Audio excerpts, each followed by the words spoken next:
Fireman Report.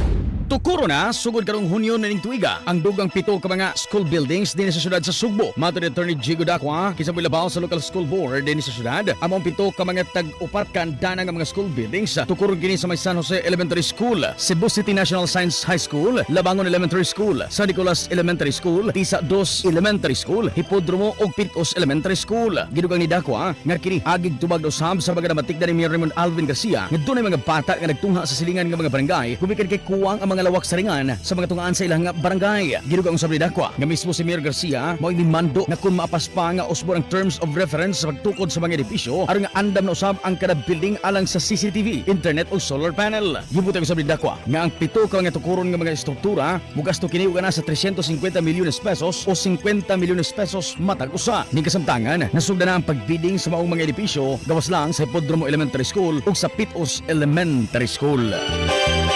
Report gikan sa Cebu City Hall. Kini sa Idol Clint Lantacos sa 93.9 IFM. Di kapugan sa paghatod sa nagunang balita. Tatak IFM Balita.